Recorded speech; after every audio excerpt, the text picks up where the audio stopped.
بسم اللہ الرحمن الرحیم۔ السلام علیکم۔ فراڈ کی علامات کیا ہیں؟ فراڈ سے بچنے کے لیے کون سے اقدامات کرنے چاہیے؟ فراڈ کی علامات: نمبر 1، سرمایہ کاری کم، منافع زیادہ۔ نمبر 2، تحریری معاہدہ کرنے سے گریز یا انکار۔ نمبر 3، فوراً رقم بھیجنے کا اصرار یا ضد۔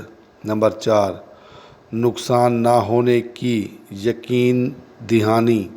نمبر 5، جلد امیر بن جانے کا خواب۔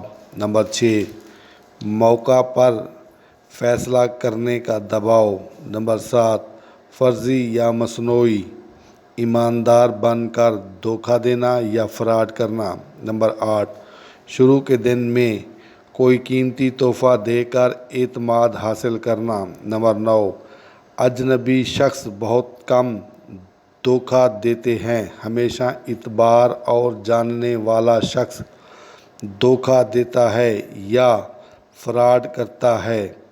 فراڈ سے بچنے کے اقدامات: نمبر 1، لین دین کے متعلق تحریری معاہدہ کریں۔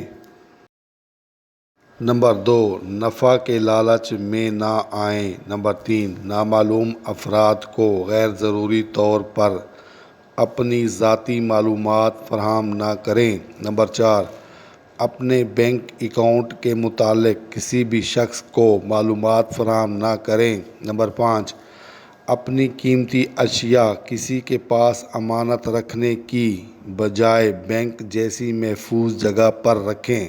نمبر 6، کاروباری لین دین سے پہلے متعلقہ شخص کے بارے میں متعلقہ تھانے سے کرمنل ریکارڈ چیک کر لیں۔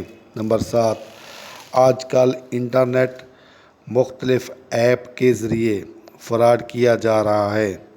فراڈ کے معنی دھوکہ دینا، اقدامات کے معنی طریقے، اجنبی کے معنی جس سے جان پہچان نہ ہو، بیگانہ، کرمنل کے معنی جرائم پیشہ۔